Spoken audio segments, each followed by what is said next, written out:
समय आ गया है शिष्यों। देखना यह है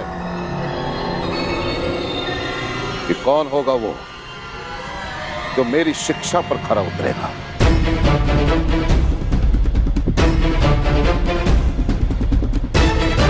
कौन होगा वो जो मेरी गुरु दक्षिणा देने में सक्षम होगा।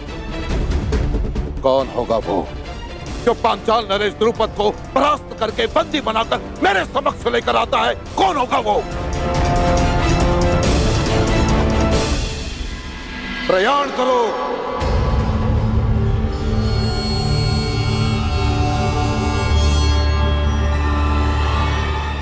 रुको।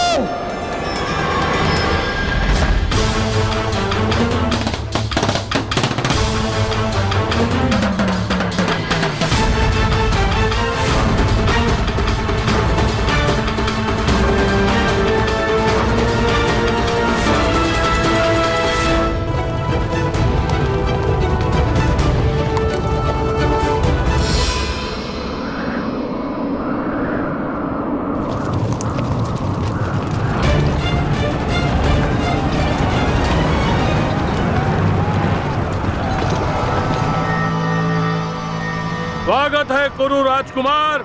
स्वागत स्वागत नहीं, अपने शत्रु से युद्ध किया जाता है पांचाल नरेश। परंतु तुम हस्तिनापुर नरेश धृतराष्ट्र के पुत्र हो और जहां तक हमें स्मरण है हमारी तुमसे कोई शत्रुता नहीं है। मुझसे ना सही, परंतु मेरे गुरु से अवश्य है। वो ब्राह्मण द्रोणाचार्य स्वयं तो हमारा बाल भी बांका न कर पाया, परंतु अब लगता है तुम्हें अपने बातों के व्यू में उलझाकर तुम्हारे द्वारा अपना प्रतिशोध हमसे लेना चाहते हैं। प्रतिशोध उनका सही, परंतु मेरे लिए ये गुरु दक्षिणा है। ठीक है, यदि तुम युद्ध ही चाहते हो तो हमें कोई आपत्ति नहीं है। आक्रमण!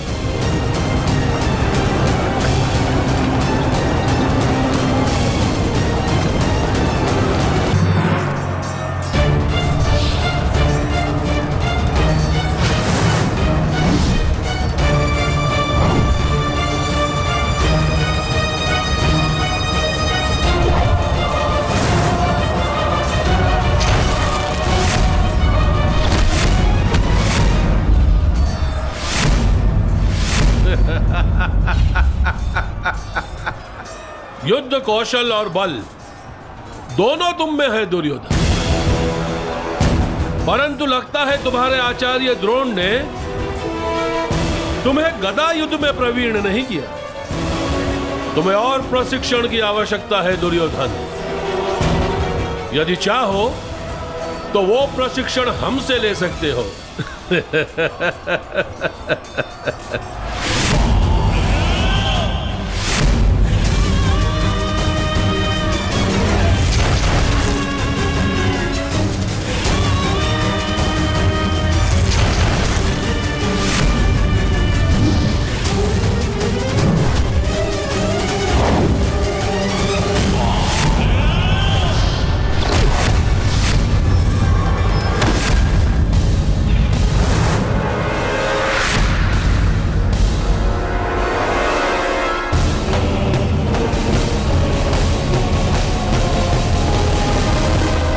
यदि तुम हस्तिनापुर के होने वाले सम्राट हो तो हमें हस्तिनापुर के भविष्य पर दया आती है।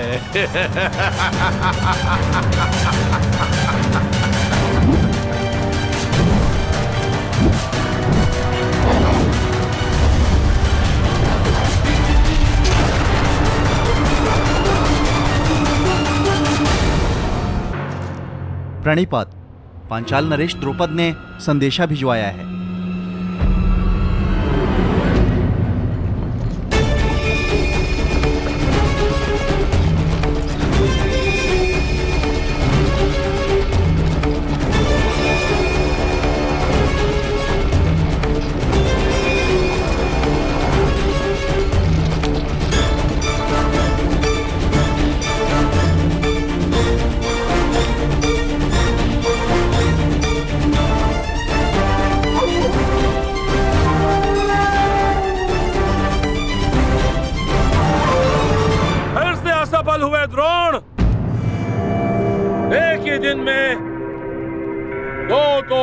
असफल।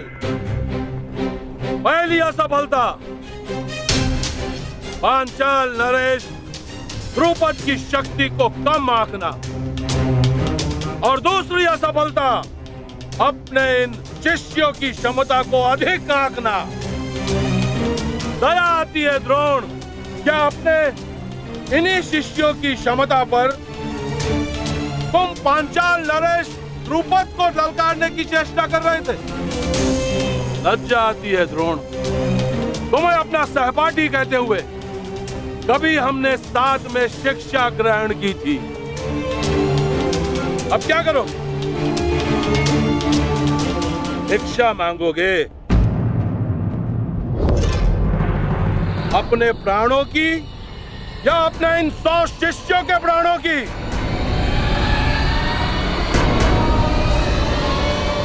भिक्षा कैसे मांगते हैं ये तो स्मरण होगा ना? या इतने वर्ष राज आश्रम में रहने के पश्चात भिक्षा मांगने में भी असफल रहोगे, आचार्य द्रोण?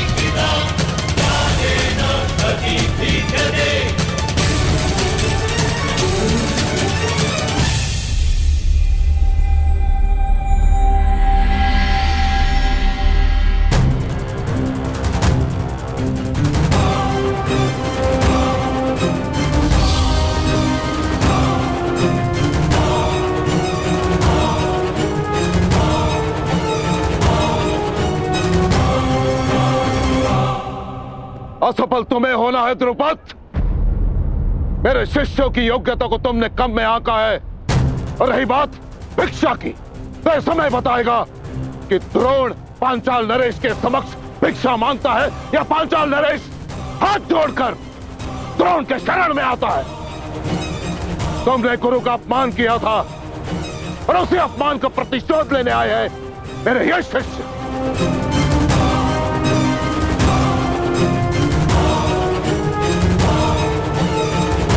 तो तुम्हारे तुनीर में अब भी एक बाण शेष है। एक नहीं द्रुपद, 5।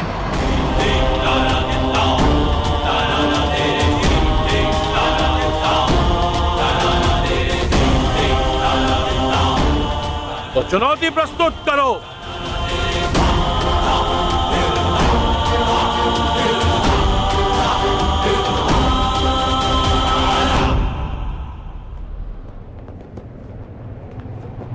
विजय बाबा, मुझे मेरी गुरु दक्षिणा प्रदान करो। द्रुपद।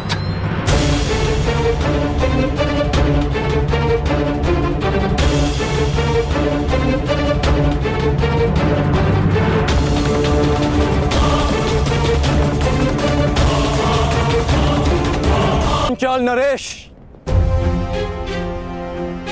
प्रणाम स्वीकार करें।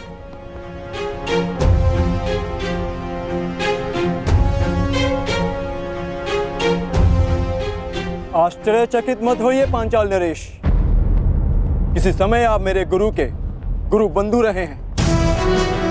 किसी समय मेरे गुरु ने आपको मित्रता का पात्र समझा है, इसलिए आप मेरे सम्मान के पात्र सदैव रहेंगे। अब भी और पराजित होने के पश्चात भी। द्रोण के तुनीर में 5 बाण शेष थे, आया केवल एक। हाँ, क्योंकि हम 5 भिन्न नहीं, एक हैं, एक मुट्ठी जिसकी प्रत्येक उंगली में समान शक्ति है। उन 5 में से कौन सी उंगली पांचाल नरेश द्रुपद की ओर उठी है? मध्यमा, यदि हमारे ज्येष्ठ भ्राता युधिष्ठिर आपको अपराजित कर देते तो आप उल्हाना देते कि आपके साथ अनीति हुई है, और यदि सबसे कनिष्ठ सहदेव आपको पराजित कर देता तो हमारे गुरु के गुरु बंधु का घोर अपमान हो जाता। इसलिए हम पांचों में से मध्य क्रम का पुत्र आपको युद्ध की चुनौती देता है।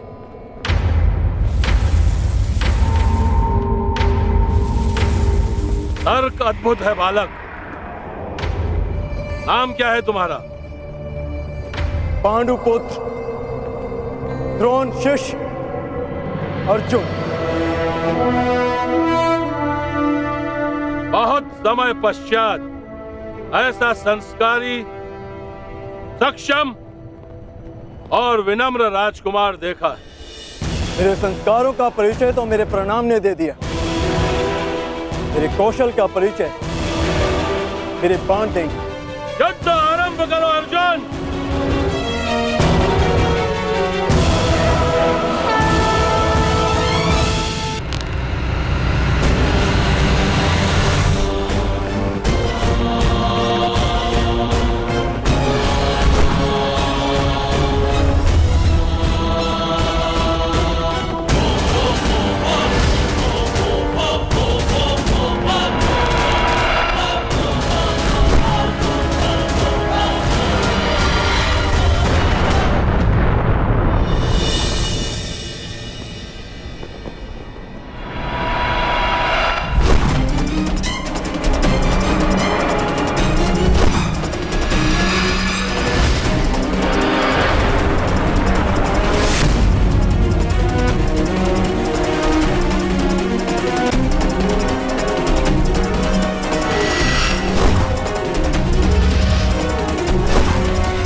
अद्भुत, अद्भुत वीर। जीवन में प्रथम बार ऐसा हुआ है कि कोई धनुर्धर पांचाल नरेश द्रुपद के हाथों से उसका धनुष गिरा सका। अब बार बार इस अनुभव के लिए तैयार रहे पांचाल नरेश।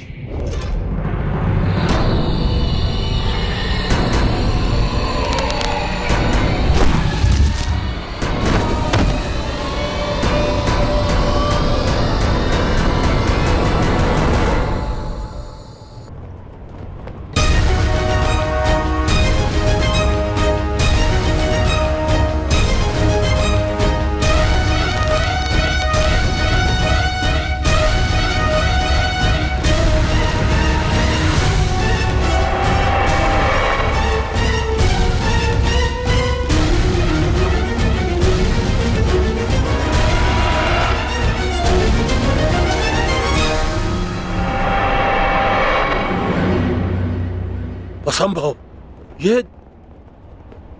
ये तो नागपाश, नागपाश है ये द्रुपद।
दक्षिणा स्वीकार करें गुरुदेव।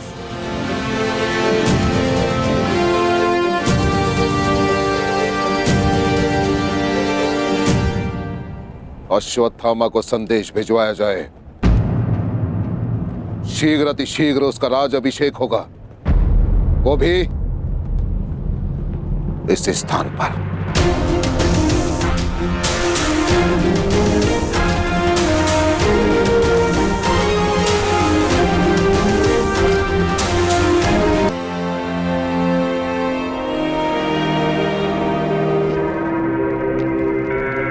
रुक जाओ द्रुपद।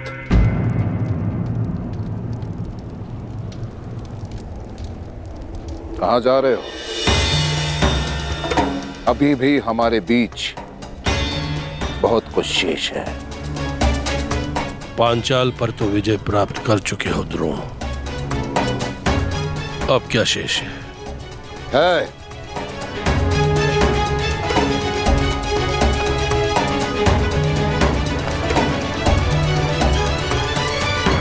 तुम्हारा अहंकार, उस पर विजय पाना शेष है, जिसे मैं पाकर रहूंगा। यदि तुम्हारे शब्दों में कहूं तो मित्रता बराबर वालों से की जाती है, बराबर वालों से। यही कहा था ना तुमने उस रात सभा में जब मैं तुमसे सहायता मांगने आया था, और तुम्हारे यही शब्द वर्षों से मेरे कानों में तीर की भांति चुभ रहे हैं, बराबर वालों से।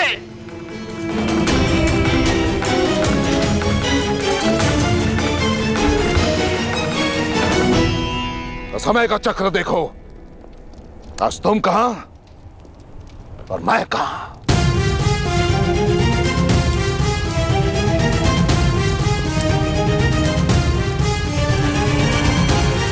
आज मैं एक राजा का पिता हूं, राजा का। और तुम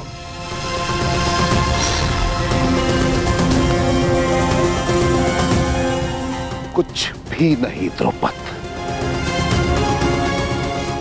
इसलिए मैं भारद्वाज पुत्र द्रोण, हस्तिनापुर राजगुरु द्रोण, पांचाल का आधा राज्य द्रुपद को दान में देता हूं।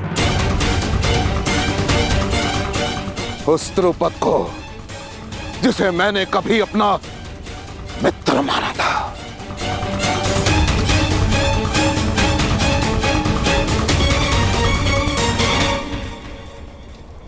तुम राजा बनकर सब कुछ भूल गए द्रुपद, हमारी मित्रता, हमारे वचन। परंतु इस द्रोण को वो सारे वचन स्मरण है। प्रत्येक वस्तु आधी आधी बांटेंगे। ये दान पाकर प्रसन्न तो होना द्रुपद। मैंने अपना जीता हुआ आधा राज्य तुमसे बांटा द्रुपद। अब तुम उस अपमान के दंश को भी भोगोगे जिसका आधा मैं कई वर्षों से भोगता आया। अपने इस आधे पांचाल का आनंद उठाओ पांचाल नरेश। ना ना ना ना, अर्ध पांचाल नरेश।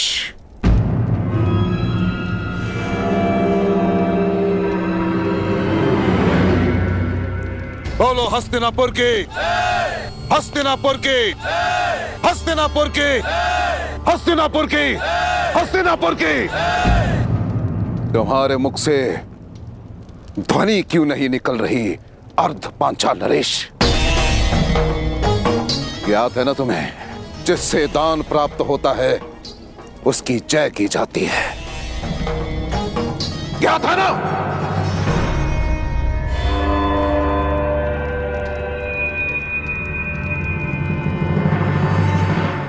हस्तिनापुर की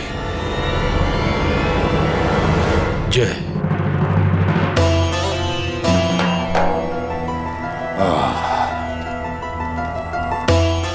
उत्तम, अति उत्तम।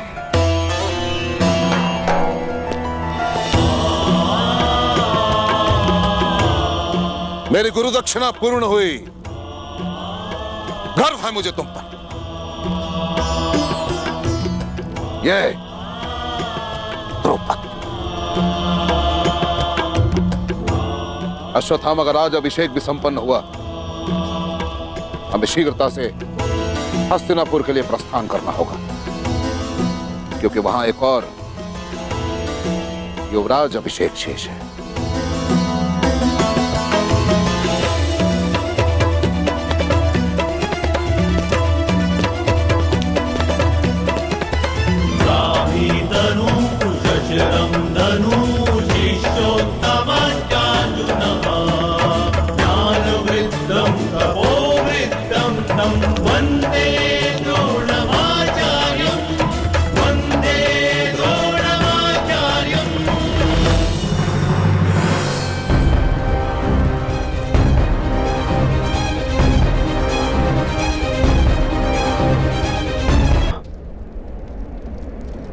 मुझसे छीन लिया गया। अब युधिष्ठिर युवराज बनेगा। युधिष्ठिर युवराज बना या दुर्योधन को स्वीकार नहीं है। आप कहें तो अभी इन्हें युद्ध में वीर गति दे दे भ्राताश्री। नहीं, अब साम दाम दंड भेद सबका प्रयोग होगा, केवल बल का नहीं, छल का प्रयोग होगा। हमारे हस्तिनापुर के लिए प्रस्थान से पूर्व 2 संदेश तैयार करेंगे। पहला, मामा शकुनी को, जिसके छल पर मुझे पूर्ण विश्वास है, और दूसरा उसको जिसके बल पर मुझे पूर्ण विश्वास है, अंगराज कर्ण को।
ये प्रहार तुम पर नहीं मगधराज, उस व्यवस्था पर है जो जाति और कुल का भेदभाव करती है और शक्तिहीन का शोषण करती है।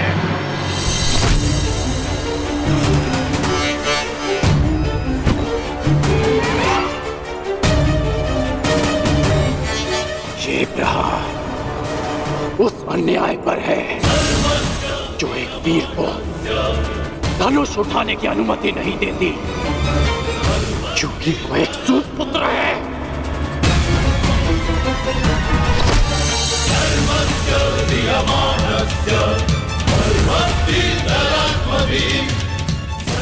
ये प्रहार उस अनीति पर है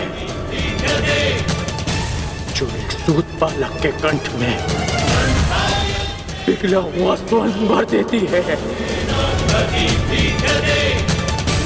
क्योंकि उसने वेद पाठ करने का साहस किया।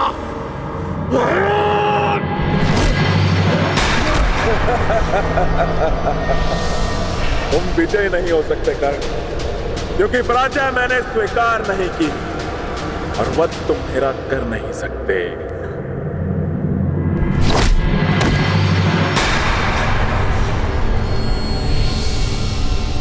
महाबलियों का सबसे बड़ा दुर्भाग्य होता है कि उनकी दुर्बलता सबको ज्ञात होती है। मैं जानता हूं आप जरासंध हैं। जरा ने आपके शरीर की संधि की है, इसलिए आपको मारा नहीं जा सकता, बस चीरा जा सकता है।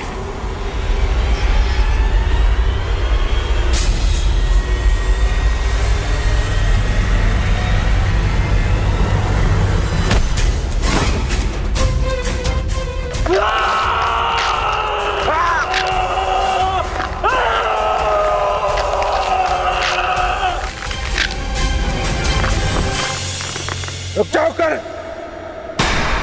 रुक जाओ। मैं पराजय स्वीकार करता हूं।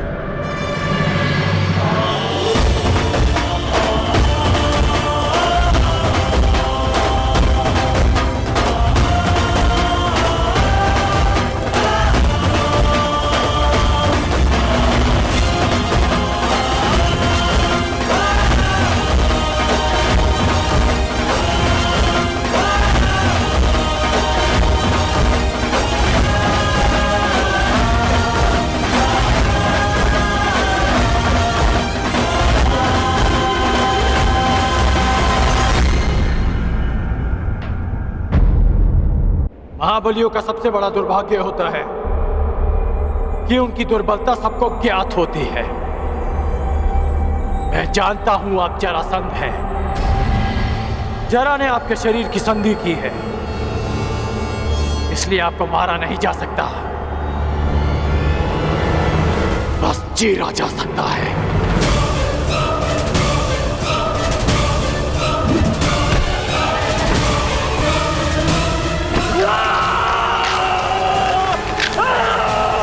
रुक जाओ कर, मैं पराजय स्वीकार करता हूं।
कर रही हो?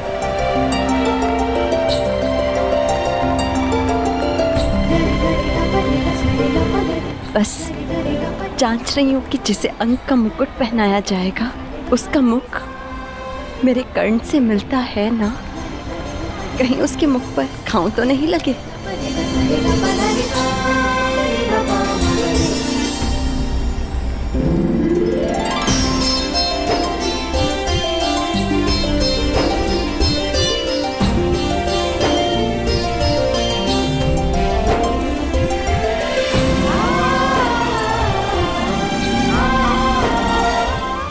दिवस कर्ण, 21 दिवस तक तुम युद्ध करते रहे, क्या ये अधिक नहीं था? अपने चारों ओर देखो रुशाली, अंगवासियों के मुख पर कितनी प्रसन्नता है आज। इस प्रसन्नता के लिए मैं 21 दिन तो क्या 21 जन्मों तक युद्ध कर सकता हूं।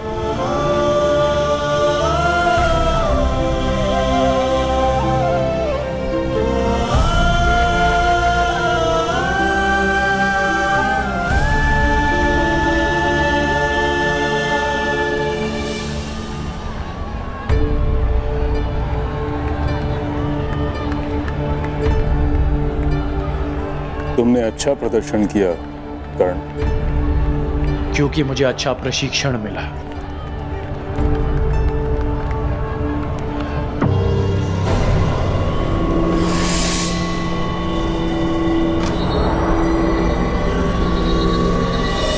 निश्चित रूप से तुम एक विकट योद्धा होगा।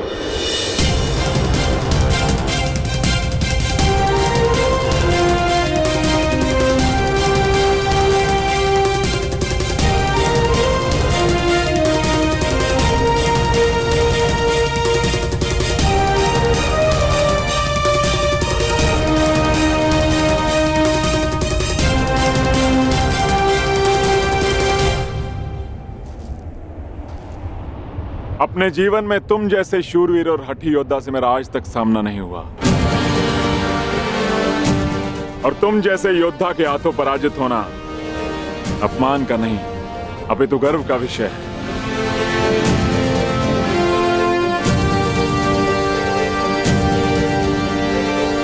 संसार जरासंध को बहुत ही कठोर और धुरंधर योद्धा समझता आया है, लेकिन ये बात बहुत कम लोग जानते हैं कि जरासंध शक्ति का पुजारी है।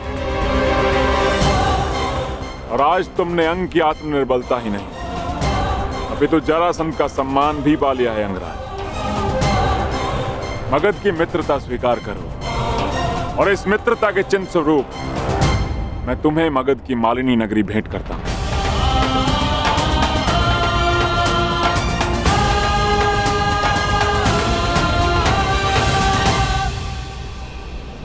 मैं ये स्वीकार नहीं कर सकता मगधराज।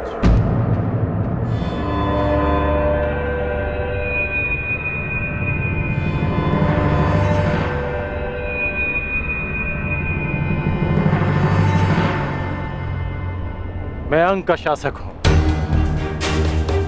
जब तक अंग को सम्मान नहीं मिल जाता, मैं आपका सम्मान स्वीकार नहीं कर सकता। गंगापुत्र भीष्म, ये दुर्लभ रत्न कहां से प्राप्त हुआ? क्या आपके तुनीर में ऐसे और भी अस्त्र हैं?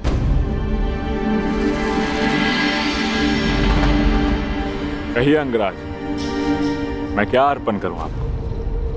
अंगवासियों को जीवन का अधिकार। मैं चाहता हूं कि उस बांध को तोड़ दिया जाए जो अंग की समृद्धि को रोक रहा है। अंगराज, ये बांध केवल अंग की समृद्धि का स्रोत नहीं है। यदि इस बांध को तोड़ दिया गया तो मगध अपने एक बड़े संसाधन से हाथ धो बैठेगा। जो मैं मांग रहा हूं वो तो ब्याज भी नहीं, जो वर्षों तक अंग से छीना गया है। और विजेता होने के नाते शर्त रखने की स्थिति में आप नहीं, मैं हूं।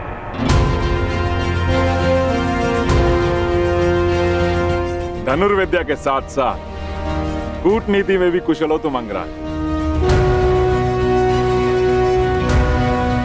ठीक है,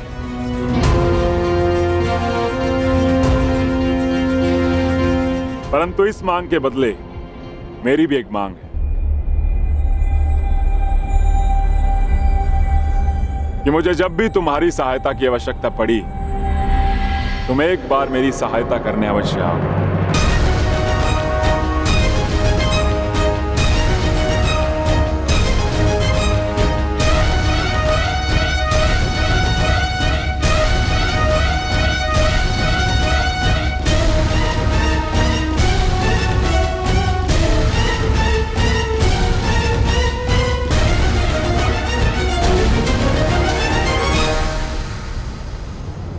मुझे स्वीकार है।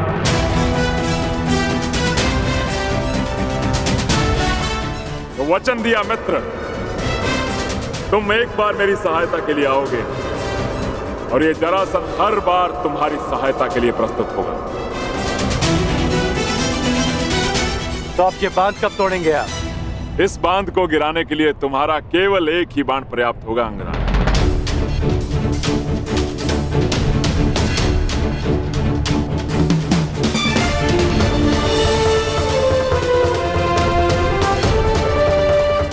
अंगवासियों, भगत नरेश का कहना है कि मेरा एक बांध उस बांध को तोड़ने के लिए पर्याप्त है, परंतु मेरा कुछ और मानना है। वर्षों तक जिस बांध के आगे आप हाथ फैलाए खड़े रहे कि वो आपकी प्यास बुझा सके, वो आज एक बार फिर आपके सामने खड़ा है। परंतु अब समय आ गया है कि आप अपने फैले हुए हाथों को मुट्ठी बनाकर स्वयं उस बांध को तोड़ दें जो आपकी प्यास और जल के मध्य खड़ा है। तो आगे बढ़िए और तोड़ दीजिए उस चट्टान को जो अंगवासी और अंग के भविष्य के मध्य खड़ा है। एक नई जीवन धारा का स्वागत कीजिए। प्रहार करो।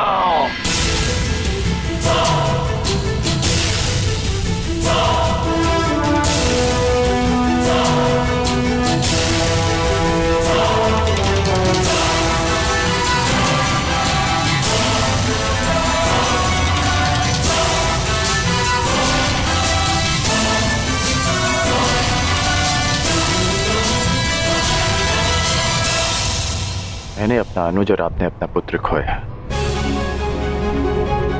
और उस समय हम दोनों असहाय खड़े थे। हम बीते हुए कल को तो नहीं बदल सकते, परंतु जो कल आने वाला है वो हमारे हाथ में है। शोन की मृत्यु का प्रतिकार करने के कई अवसर मिलेंगे मुझे, परंतु ये अवसर आपका है।